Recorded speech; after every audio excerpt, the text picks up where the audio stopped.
कस्तो मनै भावुक बनाउने यो भिडियो अन्तिमसम्म हेर्नुहोस् त। उहाँ आमाले छोरीलाई विदेश नजाऊ भनेर कस्तो फकाउँदै हुनुहुन्छ। दुईटा दाइहरू गएपछि तँलाई मैले फिटिक्कै विदेश पठाउने मन छैन। हेर छोरी, एउटा सन्तान त नेपालमा नि हुनुपर्छ। हामी बुढेसकाल हुँदाखेरि यसो हेरचाह गर्ने मान्छे नि चाहिन्छ। नेपालमा के हुन्छ र तैँले पढिछेस्, तैँले कमाएर गर्न सक्छेस्, तैँ दक्ष छेस्, तँलाई विदेशको किन जानु पर्यो? हुन्न कि मैले पढे अनुसार चाहिँ यहाँ धेरै स्कोप छँदैन छैन। अब अरू जागिर लाउन हाम्रो ठुलो मान्छे ठाउँमा भएको मान्छे होइन कसले लगाइदिने। एकपटक न एकपटक तेरो सर्टिफिकेटलाई मान्यता दिएर जागिर दिने व्यवस्था आउला नि त नेपालमा पनि। हरेस नखा न, 1-1.5 वर्ष कुर्न अझै।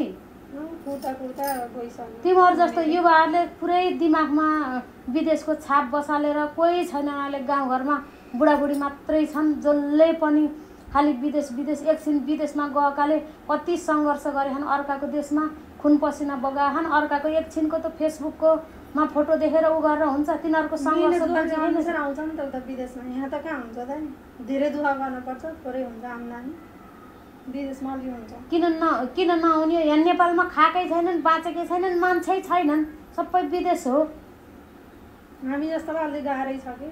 गाह्रो छैन। हेर छोरी, तिमीहरूको सोचले गाह्रो बनाएको हो। त्यस्तो नगर।